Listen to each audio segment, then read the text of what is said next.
infinite currency and a finite number of assets, the price of those assets in said currency go up forever. And so, the people complain about the housing market all the time. It's like the problem is not the housing market. The problem is the currency or the stock market or the gold or take any other market. That's the exact problem.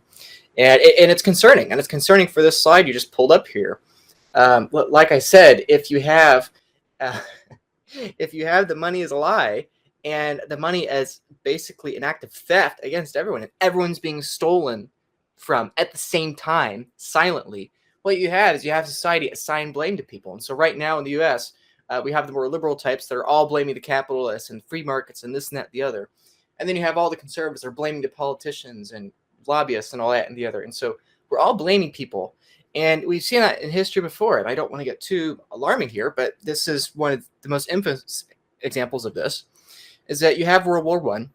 After World War I, Germany is crippled with a large amount of debt, war debt, from the Treaty of Versailles. And what happened is that they couldn't pay it. And it's frustrating from an American standpoint because we knew they couldn't pay it. We just wanted to punish them.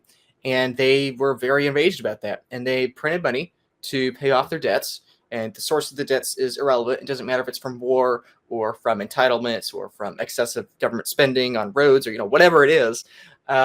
There's too much spending. And so there's too much debt. And when there's too much debt, we just print money to make up the difference.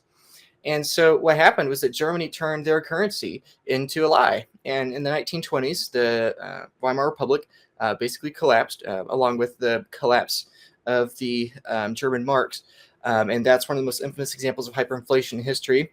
And again, for my Western viewers, it's like we are so arrogant and thinking this can't happen here. And it's like, it's just complete stupidity. Of course, math applies here. It applied in Germany. And they were a modern nation. They were one of the major nations that fought in World War I. Right. So anyway, that was the first thing that happened, that their currency became a lie, and everyone within Germany became extremely desperate, had an extreme amount of tension and a lot of anger, and they wanted to direct that anger. And so what they did is they had all these politicians and public speakers and orators out there that were more or less just assigning blame to one group or another. It's like, you feel something's wrong with your life. You feel that you're being stolen from. Here's the people that are doing it. And so what happened in Germany, it congregated into two large political groups. You had the fascists and you had the communists. The communists were farther left than the fascists. This is why fascism is often referred to as, the far right, because it's farther right than communism. But basically you had the rise of communist thought leaders and you had the rise of fascist thought leaders. And not just in Germany, in Italy and other places too, obviously. Japan, obviously, being another one of those big instances. And so what happened is that, in Germany, at least, back to Germany, who were the demographic that were in charge of a lot of the banks? Well, Jewish people. And so obviously there's more factors to that than just the fact that Jewish people tended to be bankers in that area in that time, but that's a major component of it. If everyone feels that all economic value has been stolen from them, your currency's collapsed, and you feel that, trade's gone down, plus the Great Depression, it's like you're angry because you don't understand the way that it's easy money to cast works. the blame on a specific group because of that. Absolutely. Yeah, it's very easy. Before Hitler's rise, the Nazi Party got something like 2%, 3% of the popular vote.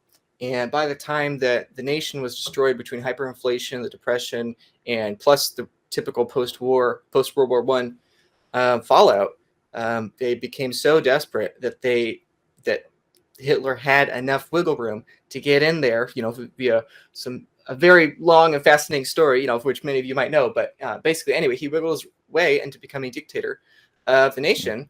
And, basically that chaos that resulted from the destruction of the society's money. The society preferred, let's take our anger out, our anger originating from an intangible source. Let's take it out on this tangible group of people that we can point fingers at and assign blame.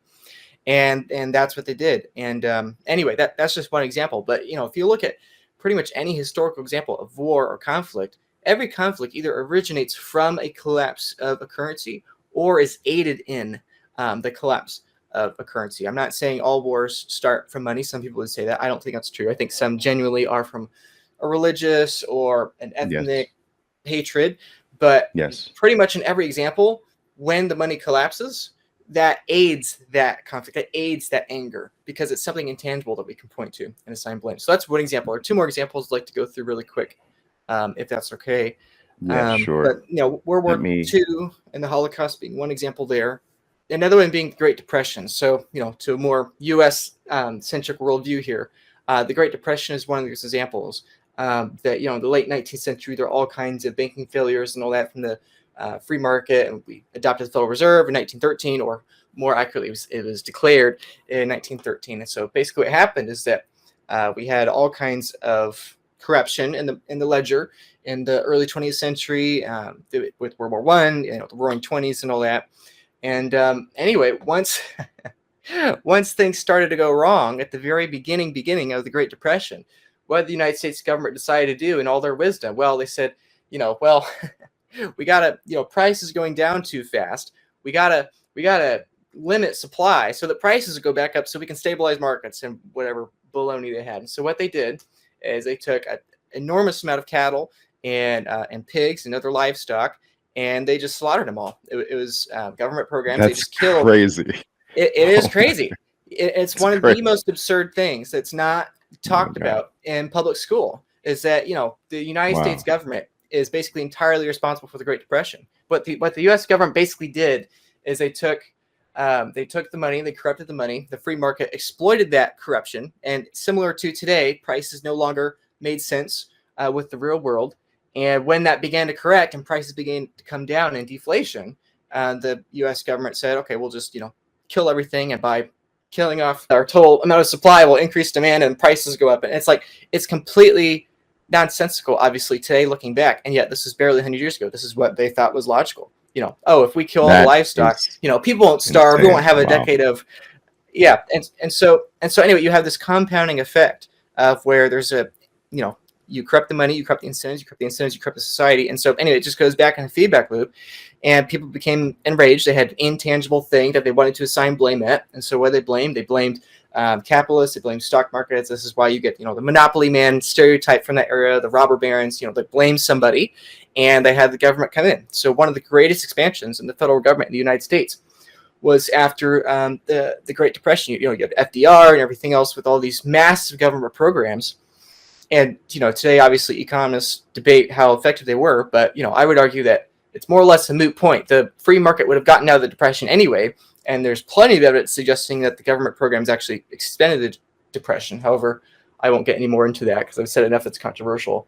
But basically, the idea being that you have this cycle where you have a centralized entity, government, monarchy, it doesn't matter. It could be complete democracy. You have a centralized entity, gain control, corrupt the ledger a little bit, corrupt society a little more. And then because people don't like that, then they want to have more control, and then you just cause the cycle to repeat. So